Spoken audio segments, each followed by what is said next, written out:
It is critical that we expose voter चोरी। दोस्तों सोचिए, आप वोट डालने जाते हैं अपने अधिकार के ताकत से, अपने देश का भविष्य तय करने, लेकिन अगर वोट ही चोरी हो जाए तो क्या होगा? तो क्या इसे लोकतंत्र कहेंगे या लूटतंत्र? हाल ही में सामने आया है ऐसा चौंकाने वाला खुलासा जिसे सुनकर आप भी कहेंगे ये है वोट चोरी का खेल, जहां ईवीएम की गड़बड़ी से लेकर फर्जी वोटर लिस्ट तक हर तरीका अपनाया गया सिर्फ कुर्सी बचाने के लिए।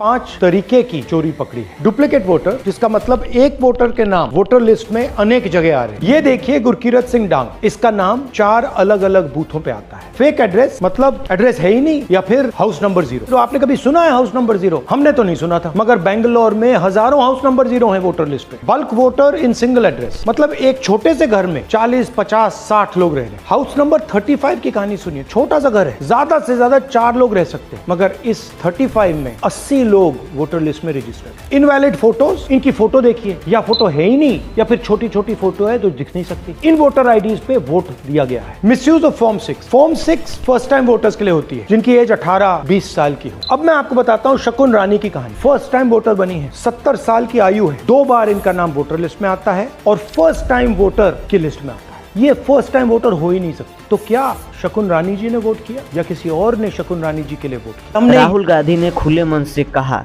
देश में वोट चोरी हो रही है, जनता के जनादेश को खरीदा और छीना जा रहा है।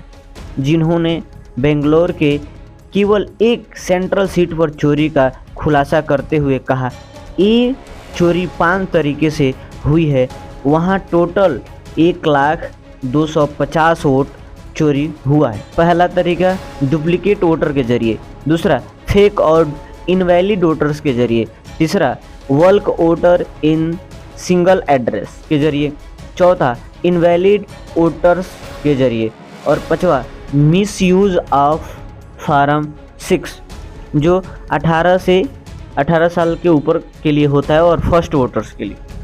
ये सिर्फ किसी एक पार्टी या नेता का मुद्दा नहीं, ये हम सबकी आवाज़ दबाने का प्रयास है। जब वोट चोरी होता है तो सिर्फ सरकार नहीं बदलती, बल्कि हमारी उम्मीदें, हमारे सपने सब बिक जाते हैं। सोचिए, एक मजदूर जिसने धूप में लाइन लगाई, एक किसान जिसने खेत छोड़कर वोट दिया, एक छात्र जिसने पहली बार लोकतंत्र का स्वाद चखा, उनका वोट अगर किसी चोर के जेब में चला जाए तो ये सबसे बड़ा धोखा नहीं तो और क्या है। अब वक्त है सवाल पूछने का, क्यों नहीं हो रही है वोटिंग सिस्टम की पारदर्शी जांच? क्यों डरते हैं वो, अगर उनका जनादेश सच में जनता ने दिया है तो? दोस्तों, लोकतंत्र में सबसे बड़ा हथियार है आपका वोट। इससे बचाना सिर्फ चुनाव आयोग की नहीं, हम सबकी जिम्मेदारी।